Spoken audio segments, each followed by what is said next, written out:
ఇండియాలోనే అతి తక్కువ ధరలకి రత్నాలనందించే ఏకైక సంస్థ 6JVR.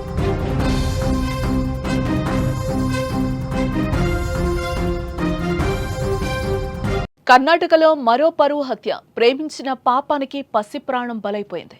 వేరే కులం వాడిని ప్రేమించిందని కూతుర్ని గొంతు నులిమి చంపాడు తండ్రి. పురుగుల మందు పోసి ఆత్మహత్యగా చిత్రీకరించే ప్రయత్నం చేశారు. ఫోరెన్సిక్ నివేదికతో అసలు నిజం వెలుగులోకి వచ్చింది. కూతురు మృతదేహానికి అంత్యక్రియలు కూడా చేశారు. దారుణానికి పాల్పడిన తండ్రిని అరెస్టు చేసినట్లు కూడా తెలుస్తోంది. ఇటీవల కాలంలో కులం, మతం, పరువు అనే గోడలు ప్రేమను చంపేస్తున్నాయి. పరువు కోసం మనుషులు ఎంతకన్నా తెగిస్తున్నారు. పరువు కోసం కన్నవారిని, కట్టుకున్న వారిని, కన్న బిడ్డలను కూడా చంపడానికి వెనకాటం లేదు. కర్ణాటకలో ఇలాంటి ఘోరమే జరిగింది. తమ కులం కాని వాణ్ణి ప్రేమించిందని కన్న తండ్రే యమరూపం దాల్చాడు. తన కూతుర్ని దారుణంగా హత్య చేయించాడు. ప్రేమించిన పాపానికి పసి ప్రాణం బలైపోయింది. కర్ణాటకలోని కలబుర్గి జిల్లా మెలకుంద గ్రామంలో జరిగిన ఈ దారుణమైన ఘటన తాజాగా వెలుగులోకి వచ్చింది. శంకర్ అనే వ్యక్తికి 5 కుమార్తెలున్నారు.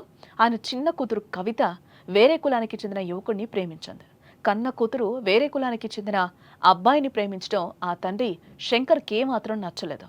కులాంతర వివాహం చేసుకుంటే తమ పరువు పోతుందనే భయం, అదుపు తప్పిన కోపం శంకర్ను మనిషిగా లేకుండా చేసింది.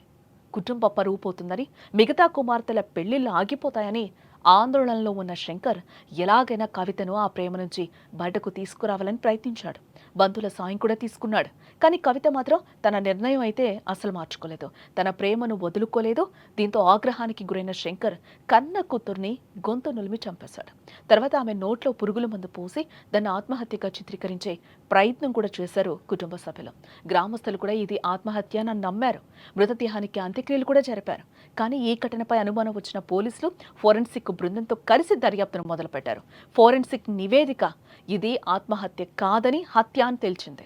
దీంతో పోలీసులు శంకర్ను అదుపులోకి తీసుకుని విచారించగా అసలు విషయం మొత్తం బయటపడింది. తాను తన కూతుర్ని హత్య చేసినట్లు కూడా ఆ తండ్రి శంకర్ అంగీకరించాడు. ప్రస్తుతం పోలీసులు శంకర్ను అరెస్టు చేయడం జరిగింది. హత్య, సాక్షులను తారుమారు చేసిన కేసులు అతడిపై కేసులు కూడా నమోదు చేశారు పోలీసులు.